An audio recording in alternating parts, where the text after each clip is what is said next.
Bumisita si PNP Chief Police General Nicolas D. Torre III sa Bulacan PPO sa kanyang command visit upang palakasin ang moral ng mga pulis at pagtibayin ang mga kampanya kontra kriminalidad. Ang kabuuan ng balita kay Patrolwoman Pearl Cristalin Javier. Init na salubong at buong pusong tinanggap ng mga tauhan ng Bulacan Police Provincial Office si Police General Nicolas D. Torre III sa kanyang isinagawang command visit dito sa Camp General Alejo S. Santos, lungsod ng Malolos, Bulacan. Pinangunahan ng aktibidad ni Police Brigadier General Ponce Rogelio I. Peñones Jr., Regional Director ng Police Regional Office 3, katuwang si Police Colonel Angel L. Garciliano, Acting Provincial Director ng Bulacan Police Provincial Office, kasama ang Command Group, mga Chief of Police ng iba't ibang bayan at lungsod at mga opisyales ng pamahalaang panlalawigan ng Bulacan.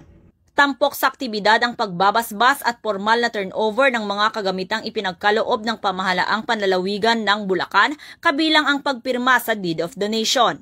Sa nasabing seremonya, opisyal na tinanggap ng Bulacan Police Provincial Office ang 24 na unit ng motorsiklo na gagamitin sa mas pinaigting na pagpapatrolya sa iba't ibang lugar sa lalawigan.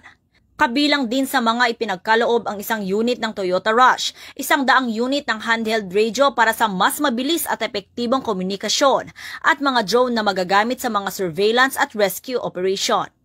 Ipinagmalaki rin ng kapulisan ng Bulacan ang kanilang natatanging tagumpay, kabilang ang masigasig na pagsuporta sa layunin ni Police General Torre III na makamit ang 5 minutong response time sa bawat insidente, bilang bahagi ng mas mabilis at mas epektibong pagbibigay ng serbisyong pampubliko.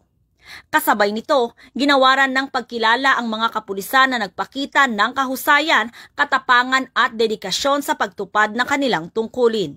Nagkaroon din ng paglagda sa sinumpaang suporta ng mga lokal na pinuno ng iba't ibang sangay sa lipunan ng bayan ng Bulacan.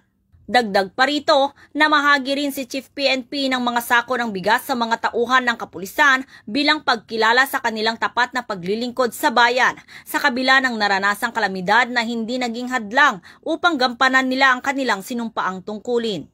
Binigyang diin din ni PNP Chief ang kahalagahan ng profesionalismo, integridad at malasakit sa serbisyo at hinikayat ang mga kapulisan na ipagpatuloy ang kanilang mabuting gawain sa ilalim ng mas pinaigting na kampanya laban sa lahat ng uri ng krimen. Bahagi rin ng kanyang mensahe ang pasasalamat sa suporta ng lokal na pamahalaan at ng komunidad sa mga inisyatibo ng kapulisan. Patunay lamang ito na ang pambansang pulisya ay patuloy na nagsusumikap na mapahusay ang kanilang kakayahan at serbisyo para sa kapakanan at kaligtasan ng sambayanan. Ang pagkikipagtulungan sa pamahalaan ay isang positibong hakbang tungo sa mas ligtas, mas maayos at mas maunlad na komunidad. Mula dito sa Bulacan Police Provincial Office, ako ang inyong PNN correspondent, Patrolwoman Pearl Cristalin Javier, alagad ng batas, tagataguyod ng balitang